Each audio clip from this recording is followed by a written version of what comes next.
శ్రీమణి గారు please.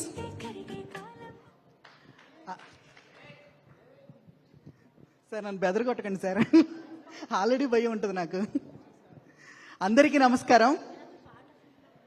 Thandel cinema ప్రయాణం గురించి, పాటల గురించి సాంగ్స్ రిలీజ్ ముందు, సాంగ్స్ రిలీజ్ అవుతున్నప్పుడు మాట్లాడుకున్నాం.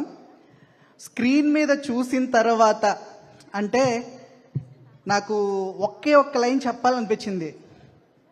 ఈ పాటలను స్క్రీన్ మీద చూసినప్పుడు అండ్ ఆర్ఆర్లో దేవి గారు లాస్ట్ మూమెంట్లో ఇచ్చిన వర్క్ కానీ మేము చేసింది కానీ చూసిన తర్వాత మళ్ళీ నేను మొట్టమొదటి సినిమాకి వర్క్ చేశానేమో, మళ్ళీ మొట్టమొదటి పాట రాశానేమో, ఇక్కడి నుంచి నా ప్రయాణం ఇంకా ఇంకా ఎంతో దూరం కొనసాగించాలేమో అనిపించింది.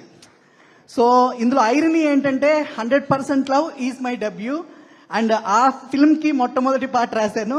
అండ్ టుడే తండేల్ ఈ సినిమా చూసిన తర్వాత ఇప్పుడు మొట్టమొదటి పాట రాశానేమో అనే ఫీలింగ్ క్రియేట్ అయింది.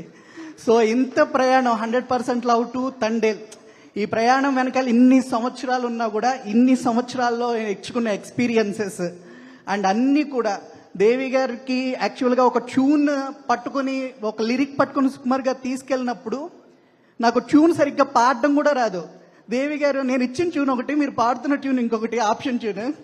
నేను ఈసారి డైరెక్టర్లకి ట్యూన్ నచ్చకపోతే ఇదిగో శ్రీమణి పాడతారు వినండి అని చెప్పేవాళ్ళు అనమాట.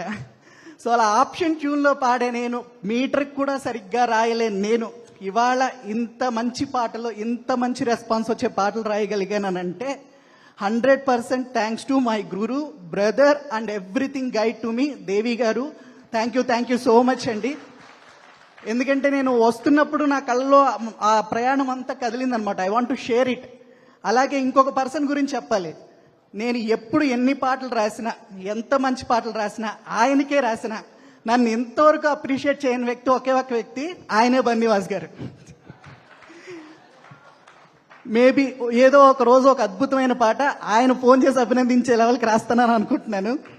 సో బన్నీవాస్ గారి గురించి రెండు వర్డ్స్ చెప్పాలి. ఆయన ప్రొడ్యూసరే కాదు, ఈ మధ్య టీవీలో అట్లా చూసిన తర్వాత ఆయన ఫైటర్ కూడా అనిపించారనమాట.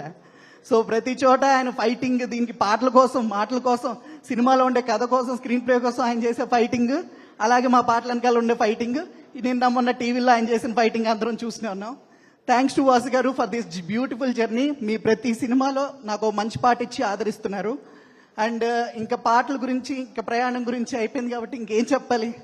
ఈ సక్సెస్ని నిజంగా heartful wishes to all the team, all the very best to the team. And మీరందరూ థియేటర్లో చూసి దీన్ని ఎంజాయ్ చేయండి, మా పాటలను ఇంకా ఇంకా ఆదరించండి, పైరసీని ఆపేయండి, సినిమాల్లో చూడండి, థియేటర్లో చూడండి. థ్యాంక్ యూ శ్రీమణి గారు, thank you so much. DSP గారి కాంబినేషన్లో ఎప్పుడు స్టేజ్ దిగాలన్నా ఒక 2 లైన్స్ పాడేసి దిగడం అలవాటు. సో ఈసారి అంటే నిన్న మొన్న రిలీజ్ అయిన బిట్లో నుంచి బాగా ఇష్టమైన 2 లైన్లు. 7 సందరాలను దాటి నాకై వస్తానన్నావే, వేడుకంటి ప్రేమను కోసి ఏడుపు నింపావే. Thank you so much. Very deep. సముద్ర